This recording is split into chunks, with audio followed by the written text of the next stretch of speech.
Good morning. I'm Gary Wiles.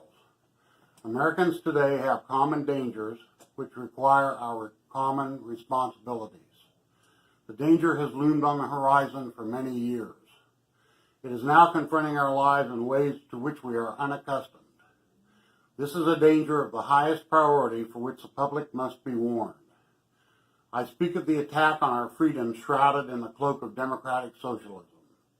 Those who would support this attack speak of transparency in government and promise action in helping American citizens, all the while concealing their true actions, closing government access to American citizens and clamping down on national power using socialist tactics. For example, tricks like promising free medical care and other things to all, of which the cost can only be obtained by shouldering responsible taxpayers with heavy financial burdens of carrying not just their fair share in our society, but also having taxpayers carrying the share of anyone the socialists choose, up to and including a share for illegal immigrants having better health care coverage than our own veterans. This extra cost not only yokes the taxpayer unfairly, but also consigns them to poverty themselves, trying to keep up with the extra weight. Then there's a trick of feeding on national violence to call for gun control or even complete surrender of all our weapons. This move in giving up our personal arms is a hallmark of socialist, fascist, and communist countries throughout history. Without success in this, it becomes much harder for the socialist agenda and their villainous agents to implement this scourge of government onto our country. Without the survival of national traditions and freedoms, there is little point in ensuring the survival of our nation. Our nation is our people just as much as our boundaries. But just as importantly, our nation consists of our values and integrity as well. All citizens need to understand the peril of socialism.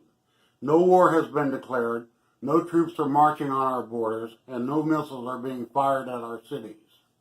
This is a war that has traditionally been fought under covert conditions, sneaking its way into our society through the promise of a better future. Socialism has never brought a better future to any country who has tried it.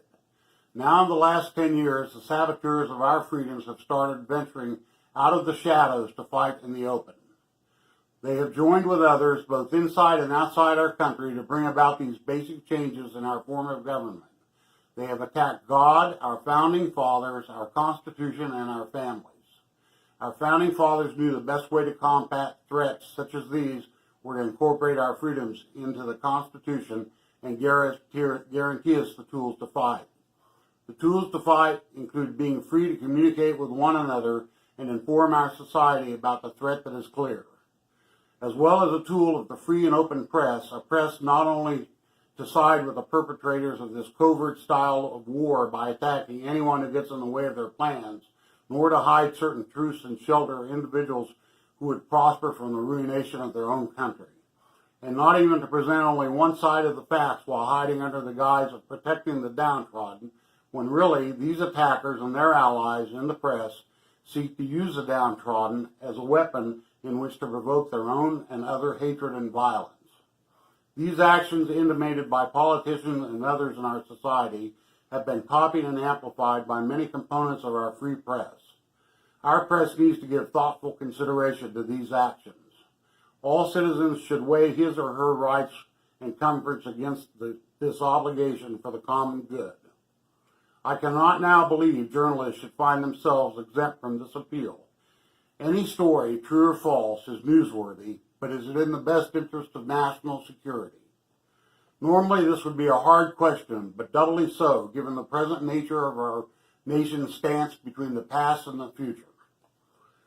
If our press or segments of it resist doing the right thing, it is up to us as Americans to persuade these journalists and or activists to be unsuccessful in spreading the falsehoods of the democratic socialist governments. Thank you.